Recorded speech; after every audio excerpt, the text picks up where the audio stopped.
One of the challenges I've always had running a sandbox hexcrawl game is making the transition between hexes feel natural. Very often I'll put things into a particular hex and I'll have that hex be of a particular type or kind, and then as players move from one hex to the next, it feels very static. It's like going from screen to screen or room to room. It doesn't feel like a smooth transition.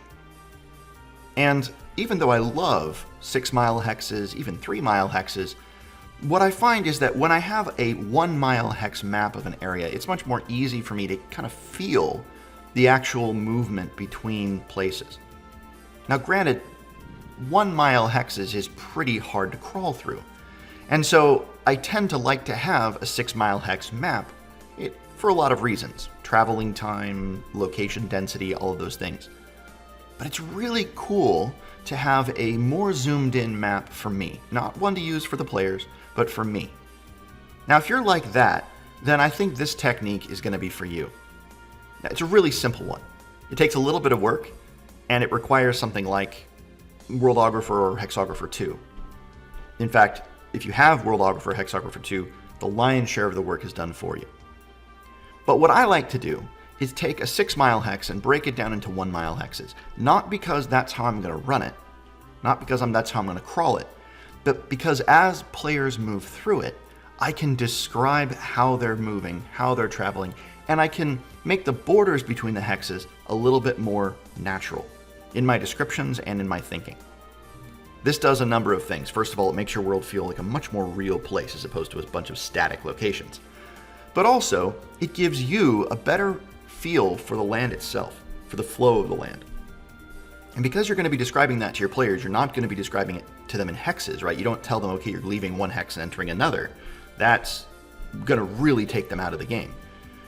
Then it'll help them make better decisions because the terrain will feel more natural. Okay, so how to do it? Well, as I said, you take those 6-mile hexes and you break them down into 1-mile hexes. Now that's pretty hard to do if you're making a map by hand. There are some programs that make it a little bit easier, but even so, the transition, the scaling is tricky. You have to have your master map open and you have to be creating your hex, and it just takes forever. But if you have Worldographer or Hexographer II, then it's quite easy. Now this is not a pitch, or I guess it's a pitch for those two programs or that program, Worldographer, but I'm not sponsored by them or anything like that.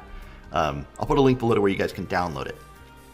The Worldographer, I think Hexographer II or the first version is free, although it doesn't have this particular feature. So what you'll see is that when you make your map, one of the features is the level of that map. And you can click on that and you'll see that there are 4 levels. Each of these is a way of nesting more detailed, more zoomed in maps within other maps. So I've already done this, but as you can see, this is a map of Dolmenwood.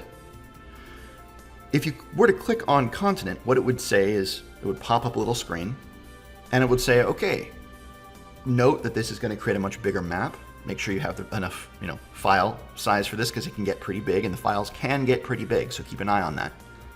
And then it says, how many hexes would you like per master hex? So for me, because I would like 1-mile hexes, I chose 6-mile hexes. And this is what it gave me. Boom.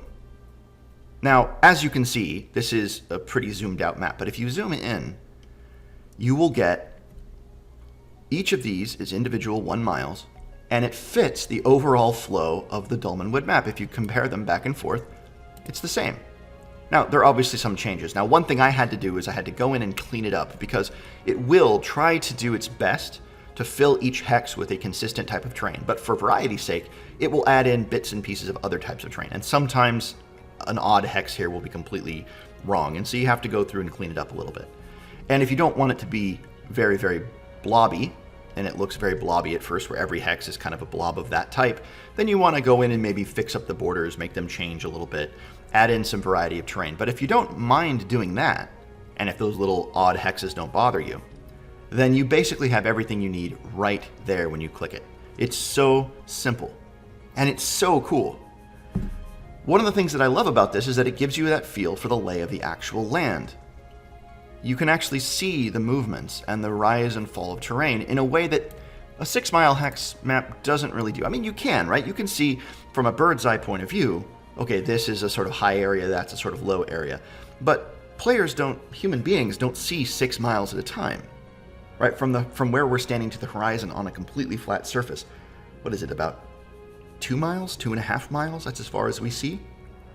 So if you're in the middle of a 6-mile hex, you might see the borders of that hex. But you're not going to see very far beyond it unless you have mountains, of course. So having a 1 by 1 mile hex means that you're much more able to direct the players in what they're seeing as they're crossing through the terrain. Because again, you're not going to say, okay, you guys are leaving this hex and entering the next hex. You could, but that is so gamey, and that's not the way I prefer to play.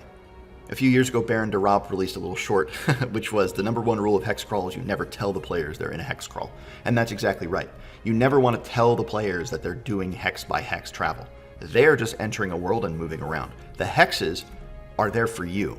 They're there to help keep track of the back end stuff. They're there to keep track of monster encounters and time traveled and resource used and weather, and they're helpful increments for you, the GM, to pace things. They're not there for the players to know, okay, we have 5 hexes left before we get to where we're going to go. That completely ruins the immersion of the game.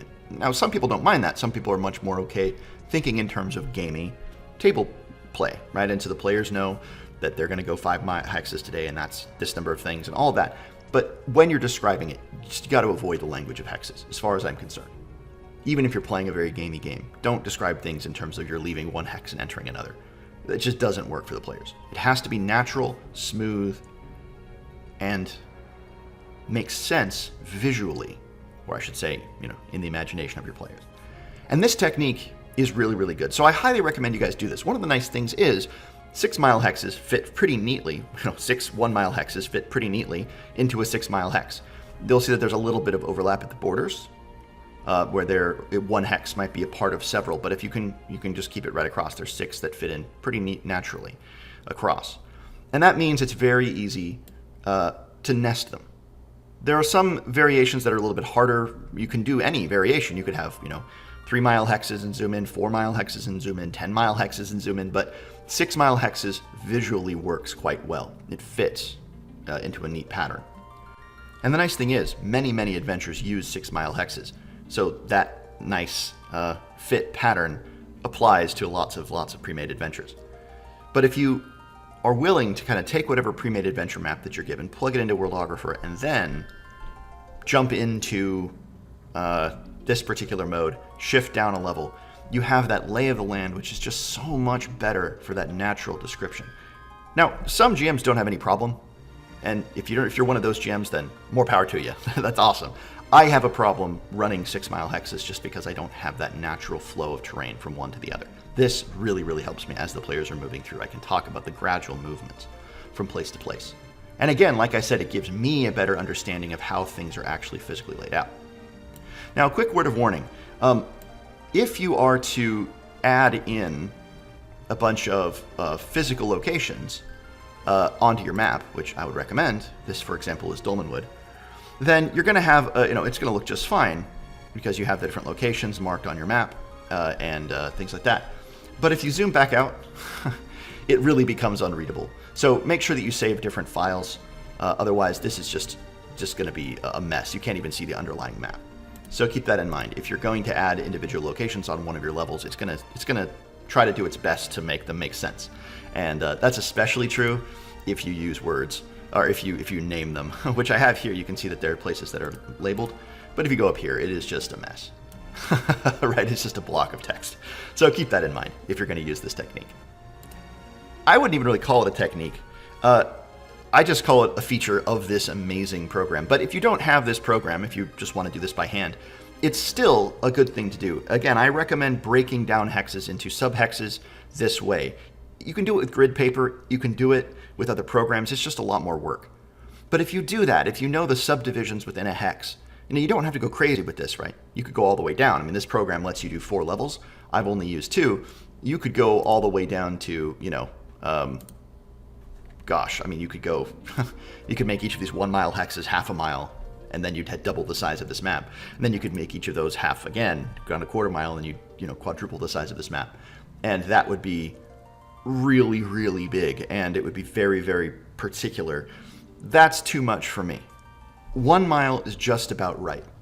But again, I don't want to run characters through 1-mile hex crawling. I don't want to do that. 1-mile hexes is too hard for me. So having that 6-mile master hex is really, really useful. That's why I like this program. But like I said, you can use anything to get the same effect. But if you have trouble, as I said at the beginning of the video, if you have trouble running hexcrawls for this reason, then give this a try. And I think you'll find that it's a little bit easier. Okay, well, I hope this has been interesting, everybody. It's a shorter video than I usually do, but the point was pretty direct. Okay, well, that'll do it. Hope this has been interesting, everybody, and I'll see you all in another one.